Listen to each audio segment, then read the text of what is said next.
अस्सलामुअलैकुम, I am your a teacher Muzammil Aslam. आज की इस वीडियो में हम बात करेंगे कराची यूनिवर्सिटी के जो एंट्री टेस्ट होने वाले हैं 2021 में। इसमें आपके पास एक जनरल नॉलेज का पोर्शन होता है और उस जनरल नॉलेज के पोर्शन के अंदर कुछ एमसीक्यूज जो है वो करंट अफेयर्स से लिए जाते हैं, यानी करंट अफेयर्स का भी एक पार्ट होता है जनरल नॉलेज के अंदर।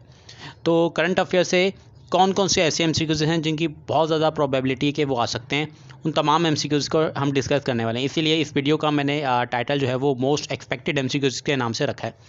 तो let's start this video. Actor हैं, एक कॉमेडियन हैं, स्टेज परफॉर्मर हैं, उमर शरीफ साहब। उनका 2021 के जो है वो 2021 में उनका इंतकाल हुआ। और अब आपका मेन मकसद है कि आप उनकी डेट ऑफ बर्थ को याद रखें, कहाँ पैदा हुए हैं। वो कराची में पैदा हुए और उनकी डेथ कब हुई है तो 2 अक्टूबर 2021 में हुई थी। और उन्हें दफनाया कहाँ गया है तो आपको बेसिकली ये भी याद होना चाहिए, अब्दुल्ला शाह गाजी ग्रेवयार्ड में उन्हें दफनाया गया है।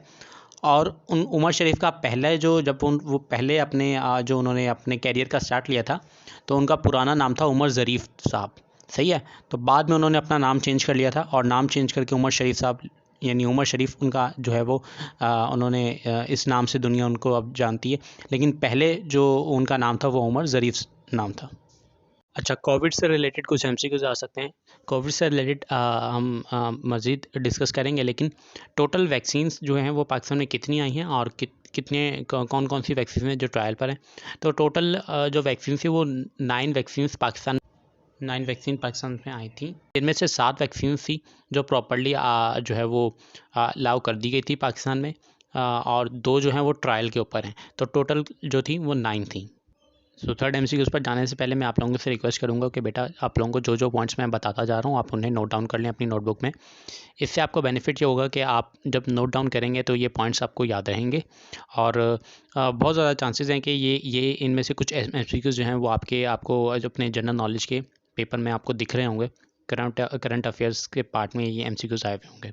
जनरल नॉलेज में बेसिकली आपके पास कुछ कंप्यूटर से रिलेटेड होती है, कुछ करंट अफेयर का टॉपिक आ रहा होता है, तो इसमें वो एमसीक्यूज हम डिस्कस कर रहे हैं जो करंट अफेयर से रिलेटेड आ सकते हैं। सो आप इनमें से कुछ बहुत सारे एमसीक्यूज होंगे जो इंशाल्लाह ताला आपको दिख रहे होंगे कराची यूनिवर्सिटी के एंट्री टेस्ट 2021 में। तो थर्ड एमसीक्यूज बेसिकली ये है कि पाकिस्तान की हिस्ट्री में अभी तक किसी भी वज़ीर आज़म ने DGISI का कभी भी इंटरव्यू नहीं लिया। तो लेकिन पाकिस्तानी प्राइम मिनिस्टर इमरान खान साहब ने 2021 में DGISI के लिए उन्होंने प्रॉपर्ली अनाउंस किया कि वो इंटरव्यूज़ लेंगे। और इंटरव्यूज़ के बाद उन्होंने कैंडिडेट्स के इंटरव्यू के बाद उन्होंने जिस कैंडिडेट को उन्होंने सेलेक्ट किया है DGISI के लिए, आपको उनका नाम याद होना चाहिए। उस कैंडिडेट ने किसको रिप्लेस किया उसका नाम याद होना चाहिए। और वो कैंडिडेट अपनी वर्किंग यानी अपनी ड्यूटीज़ अपनी रिस्पॉन्सिबिलिटीज़ कब से जो है वो स्टार्ट करेगा वो डेट आपको याद होनी चाहिए। Second thing which is most important जो भी आपको याद होनी चाहिए कि इंटरव्यू रूम में कौन से ऐसे लोग थे जिन्होंने उन कैंडिडेट्स का इंटरव्यू लिया है। तो इसमें पाकिस्तानी प्राइम मिनिस्टर इमरान खान साहब थे और जनरल बाजवा जो है वो इस इंटरव्यू रूम में थे जिन्होंने कैंडिडेट्स का इंटरव्यू लिया। आपको एक मैं टास्क दे रहा हूँ, आपने अब ये सर्च आउट करना है कि टोटल कितने कैंडिडेट्स का इंटरव्यू हुआ है और उनमें से जो एक कैंडिडेट सेलेक्ट हुआ है उसका मैं आपको बता देता हूँ।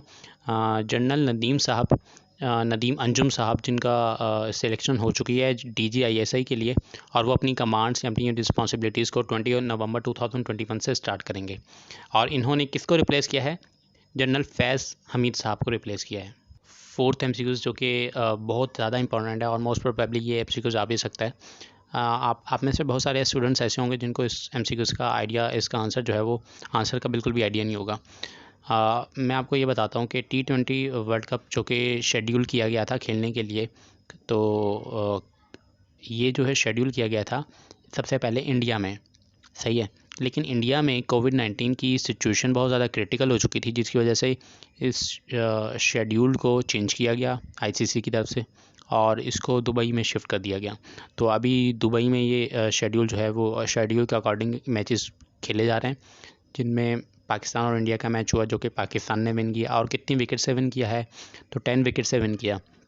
ये सब चीज़ें आपको पता होनी चाहिए। सबसे पहले शेड्यूल कहाँ किया गया था? ये इंडिया में शेड्यूल किया गया था, लेकिन इंडिया से शिफ्ट कर दिया गया दुबई।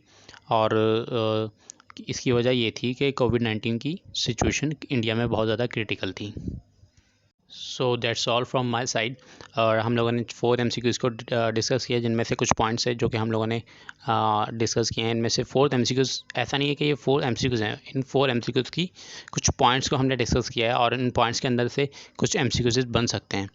और मैं एक नेक्स्ट वीडियो भी अपलोड करूँगा, बट उस वीडियो को अपलोड करने से पहले मैं ये देखूंगा कि आपके व्यूज़ इस वीडियो के ऊपर कितने आ रहे हैं, आपका रिस्पांस इस वीडियो पर कैसा है, आपको ये वीडियो कैसी लग रही है।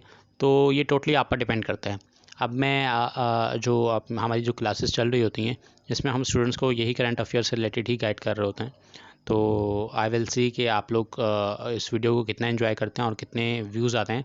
तो व्यूज़ की बेसिस के ऊपर हम फिर सेकंड वीडियो अपलोड करेंगे, जो कि 14 to 15 मिनट्स की होगी, जिसमें हम करंट अफेयर्स को मज़ीद डिस्कस करेंगे और जिनमें कुछ ऐसे MCQs होंगे जो कि मैं गारंटी देता हूँ इंशाल्लाह ताला, उनमें से 4 to 5 MCQs लाजमी आएंगे इंशाल्लाह ताला। सो अपना बहुत ख्याल रखें। खुदा हाफिज़।